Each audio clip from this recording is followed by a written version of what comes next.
محرم الحرام اسلامی کیلنڈر کا پہلا مہینہ ہے.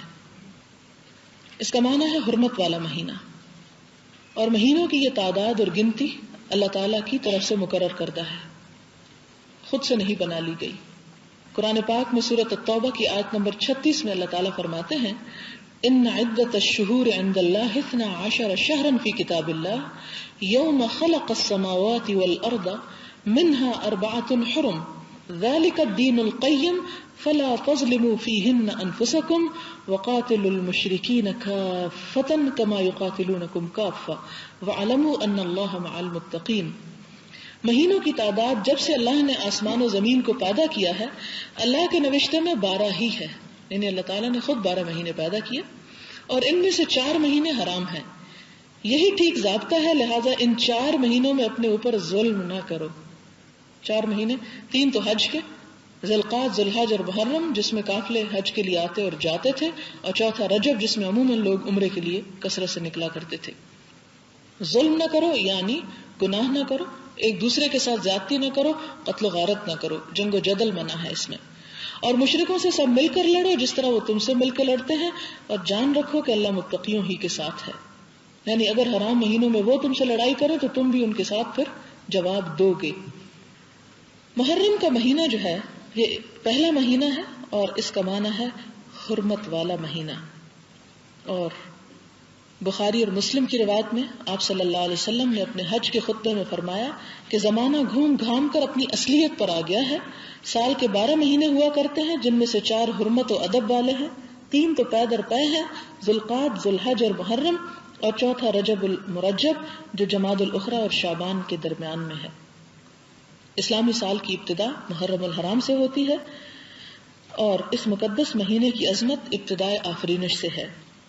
اس کے بارے میں ایک حدیث غنیت الطالبین کے اندر روایت ہوئی ہے جس کا ترجمہ آپ کی خدمت میں پیش کرتی ہوں. اسی ماہ اللہ تعالیٰ نے زمین، آسمان، پہاڑ، سمندر، لوح، قلم، جبریل اور دیگر فرشتوں کو پیدا کیا. اسی ماہ میں حضرت آدم کو پیدا کیا اور ان کی توبہ قبول ہوئی. عاشورہ محرم میں حضرت نوح علیہ السلام کو طوفان سے نجات دی. حضرت ابراہیم علیہ السلام اسی مہینے پیدا ہوئے. اسی مہینے میں آگ گلزار ہوئی، فرعون غرق ہوا. موسیٰ علیہ السلام کو فرعون کے ظلم و تشدد سے نجات ہوئی. حضرت یونس علیہ السلام مچھلی کے شکم سے باہر آئے. اسی مہینے حضرت ادریس علیہ السلام مکان علیہ میں پہنچے. حضرت ایوب علیہ السلام شفا یاب ہوئے. حضرت داؤد علیہ السلام کی توبہ قبول ہوئی. حضرت سلیمان کو سلطنت ملی. اللہ تعالیٰ عرش پر مستوی ہوئے. اسی ماہ میں قیامت آئے گی. یہ خلاصہ ہے اس حدیث کا جو امام عبد القادر جیلانی نے اپنی کتاب میں لکھی ہے صفحہ 676 پر.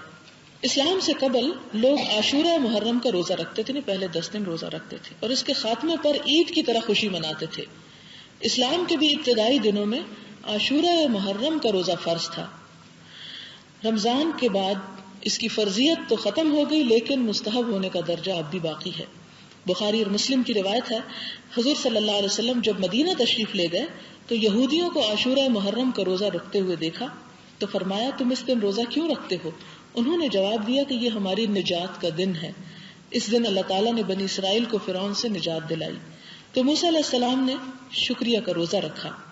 آپ نے فرمایا حضرت موسیٰ علیہ السلام کے ساتھ ہم تم سے زیادہ موافقت رکھتے ہیں، اس لیے آپ نے خود بھی روزہ رکھا اور صحابہ کرام کو بھی روزہ رکھنے کا حکم دیا. لہذا 10ویں تاریخ کو روزہ رکھنا جو ہے بہت بابرکت ہے. ایک حدیث میں ہے افضل الصیام بعد رمضان شہر اللہ المحرم. مسلم کی روایت ہے کہ رمضان المبارک کے بعد اللہ تعالیٰ کے نزدیک سب سے افضل ترین روزہ محرم کا روزہ ہے، یعنی 10ویں محرم کا روزہ.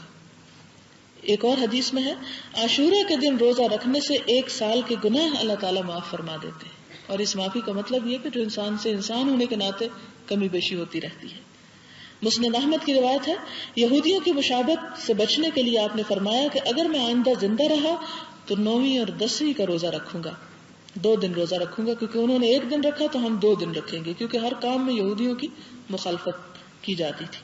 مگر آئندہ سال آپ محرم سے پہلے ہی وفات پا گئے، لیکن یہ حکم باقی رہا. صحابہ کرام نے اس پر عمل کیا، لہٰذا کچھ نے 9ویں 10ویں کا روزہ رکھا اور کچھ نے 10ویں 11ویں کا، 2 دن ملا کے رکھا. اور جہاں تک یہ بات کہ 11ویں تاریخ کو روزہ نہیں رکھنا چاہیے کہ یزید کی ماں نے روزہ رکھا، یہ بات بالکل غلط ہے، اس میں کوئی حقیقت نہیں.